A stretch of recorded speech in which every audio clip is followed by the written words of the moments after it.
Rice is life sa mga Pinoy. Limitado man daw ang ulam na nakahain. Basta puno ang sinaing, solve na ang kain. Kaya sa negosyong bigasan, di malayong maging bigatin.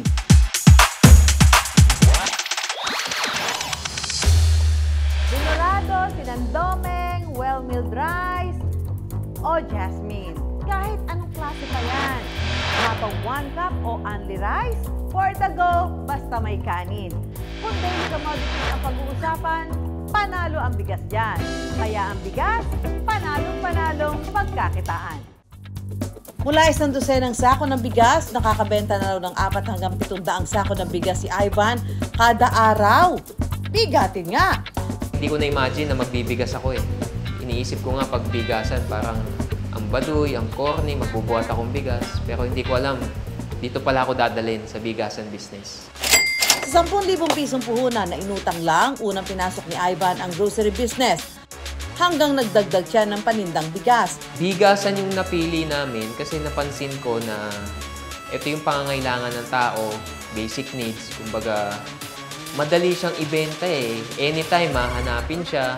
Tapos, alam mo yun, natural siya na pangangailangan ng tao, hahanapin sa'yo. Nang mapansin nilang mas may kita sa bigas, doon na lang sila nag-focus. Pero aminado si Ivan na hindi rin naging madali ang negosyong ito.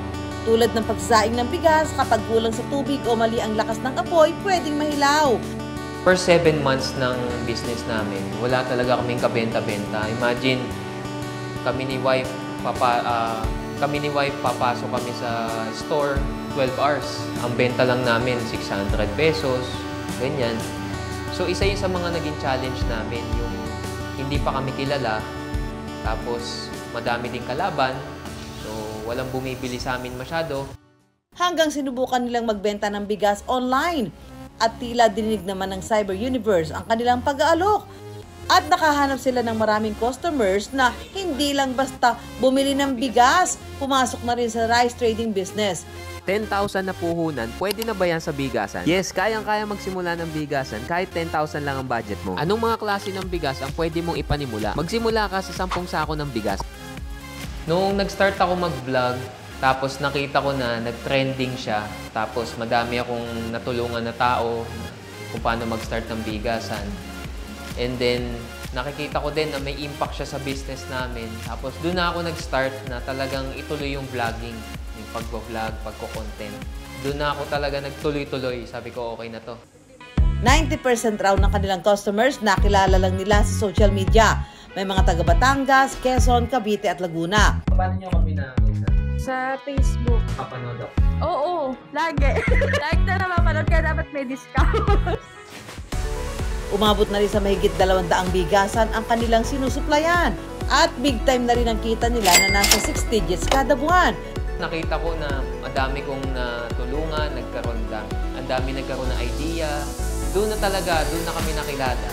And doon na nag-start na lumakas yung business namin dahil sa social media.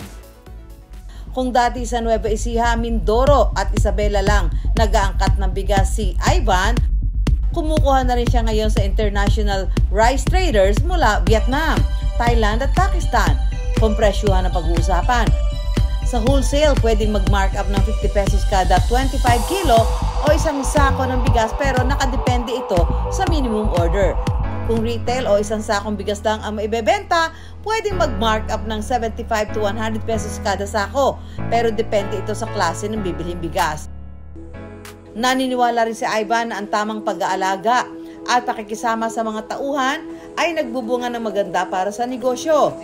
May mga trabaho na namimili po eh. Ang inaano nila yung mga binata, mga ganyan.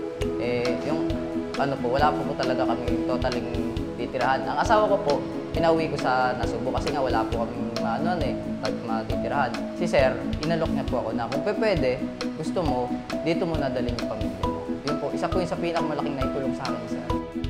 Pag inalagaan mo yung mga tao mo, aalagaan nila yung negosyo mo. So, napakahalaga nila sa akin dahil sila din yung nakakatulong ko. Actually, kung wala sila, hindi naman kami aabot sa ganitong sitwasyon. Kung gustong maging big time rin sa bigasan, payo ni Ivan, maghahanap ng mapagkakatiwalaang supplier na consistent sa kalidad, serbisyo at presyo. Mag-research kung anong uri ng bigas ang mabenta sa inyong lugar. Simulan ang pagbebenta sa mga kakilala. At maging makatao, huwag mag-overpricing at kumuha ng mga kinakailangang permit sa pagnenegosyo. So actually, napakadaling simulan ng bigasan business. Kahit maliit na kapital, hindi mo kailangan ng malaking kapital kung magsisimula ka ng bigasan business. Naranasan niyo na rin bang makakain ng kanin na sinabawan ng mainit na kape? O diba? Kanin at kape. Laban na! Sila na manifest ito ni Ivan na mula sa pagiging rice supplier, isa na rin siya ngayong coffee shop owner.